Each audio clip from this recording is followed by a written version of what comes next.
The fourth official has indicated that there will be a minimum of 3 minutes of added time.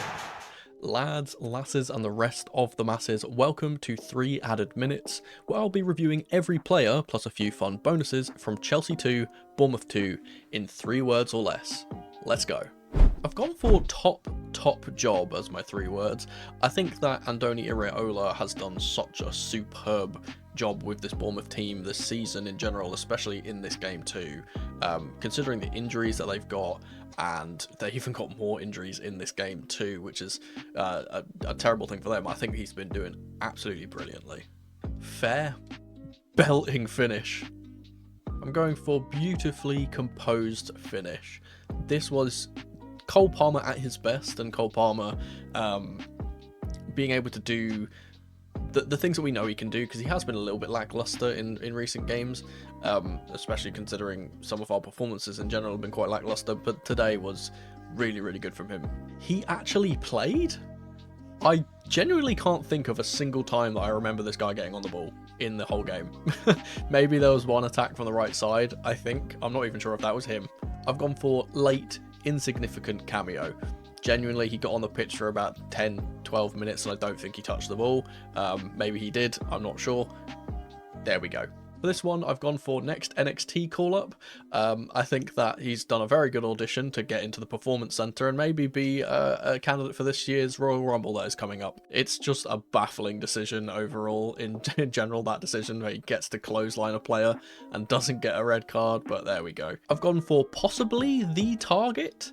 There was rumours that we were looking at someone in the Bournemouth team, and we've been looking at young centre-backs as well, and I wonder if he is that target, and that's definitely, you've definitely put in a good show in this game specifically as well to kind of audition for that role.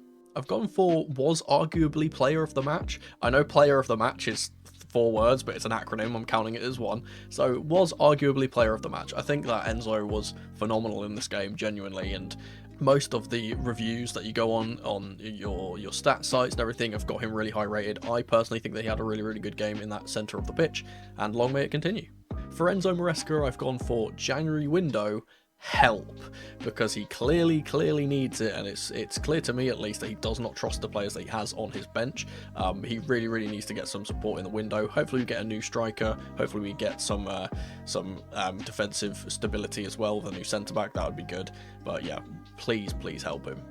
Spun by Jackson, I guess. I don't really remember much of what Zabanya did. The one thing I can remember him doing is getting absolutely rolled by Jackson for the first goal, and on numerous occasions in that first half. For Jaden, I've gone for double nutmeg. Sheesh! Because this guy is in class talent. It's phenomenal to me that we have managed to be able to get him for as low of a price as we're going to be getting him at the end of his loan. He's got so much talent and so much kind of more to give that we've even seen from his stints at United and as his early stint here. I think that he's got bags of potential to be a really world-class talent in this left role, especially considering we're being touted to be looking at more left wingers, because obviously Mudrik's ban, and obviously we're targeting Matisse Tell as well on the transfer window. I think that he really showed up today. Unfortunate for him to not get more goals. I think he needs to shoot a bit more because he does everything right until the final ball, but can't fault him today. I think he was really good. I'm going to go for get well soon. I know he got an injury, and again, I know that Bournemouth are riddled with injuries, so get well soon. For Josh, and this pains me to say it, I'm going for showed his inexperience. I think that this was a big test for him, and I think for the most part he was okay, but there were some shaky moments from him specifically, and obviously he is partly at fault for Semenyo's goal, not closing him down quick enough, not getting the ball and allowing him to get that shot off at the near post. I think he showed his inexperience, but obviously he'll develop that with time. I don't think this is going to be detrimental in the long term. And speaking of time, that's what I've gone for Joao Felix. Needs more time. I think that he is such a talent, and I feel like it's quite sad that he doesn't get enough minutes off of the bench. If he is going to be playing off the bench, and obviously he will be because Palmer is our central 10, he needs to be getting more time to work with, because he's got the potential to make things happen. We saw that in the second half, obviously winning the free kick that we eventually equalised from, but just he's got so much to give, and it's sad because every time he plays he does something good, and it's a shame that he's not getting trusted enough, and maybe that's down to Maresca, but I think he really needs to get more time. For Kluivert, I've gone for always goes right. They showed a graphic of his penalties, the last 5 penalties, and pretty much every single one of them, except for one, goes right. And yeah, he went right again, and it wasn't saved. We'll get to that bit in a bit later. For Colwill, I've unfortunately had to go for engage him, please. This happens way too often with Colwill, where he sits off and doesn't go for the ball, and it costs us a goal in this game. And he's a great talent, but he needs to start getting engaged more with the attackers at times. For Lewis Cook, I've gone for dropped by Sancho. He had to do a stint out at right back after Hill came off, and yeah, Sancho pretty much put him on his arse. There we go. For Marc Cucurella, I have gone for needs hair transplant, and no, not in the way that you think, because he's got a lot of hair, but after the amount of times he gets his hair pulled in these games and ripped out of his scalp, I think he's going to need some more follicles right there. Denied certain goals. I genuinely believe that Travers was man of the match for Bournemouth, honestly. I think that he stopped us from getting way more goals than we should have done. He saved a lot of things. The one that sticks out to me specifically is the Jackson header. It's absolutely perfect, that header. Any other goalkeeper, genuinely, I think that goes in. So he was on absolute fire today. Really, really good performance from him. And yeah, as I said, denied certain goals. For Kerkez, I've gone for waste time. Throw-ins. Throw-ins is hyphenated, so that counts as one word. Yeah, this is ridiculous. About 8 to 10 minutes of wasted time on his throw-ins just at the end of the game. So that's what I pointed out. For Moy, I've gone for frustrated, lazy tackle. This is what this is. This laboured tackle in the box to give away the penalty.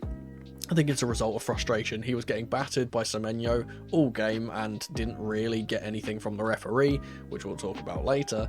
And yeah, I think that this was just a frustrated, lazy tackle that leads to the penalty. Nicholas Jackson's up next, and the 3 words that I've chosen for him is something that you guys will be familiar with if you see the bingo card.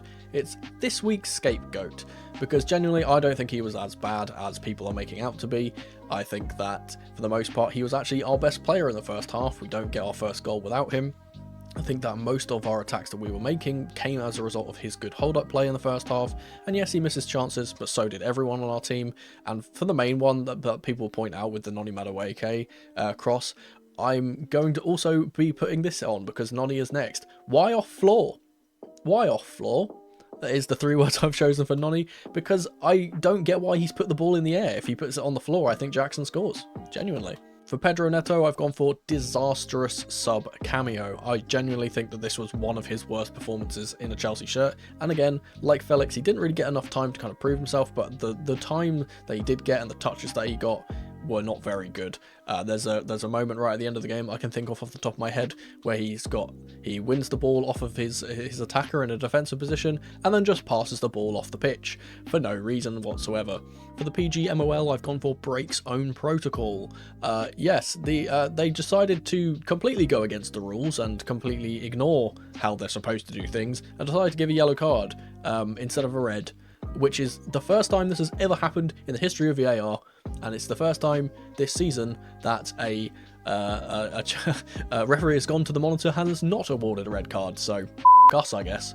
For our captain, I've gone for James versus Ajax. If you remember that classic game at Stamford Bridge, the 4-4, this goal and this equaliser really reminded me of that same vibe as that Ajax game where he snatches a goal late on and it lets the bridge erupt. I think he's absolutely rescued us here, rescued us a point, and thank God that he's getting back on scoring form. It's been about over 800 days since he last scored, and hopefully he can just stay fit and keep putting in performances like this.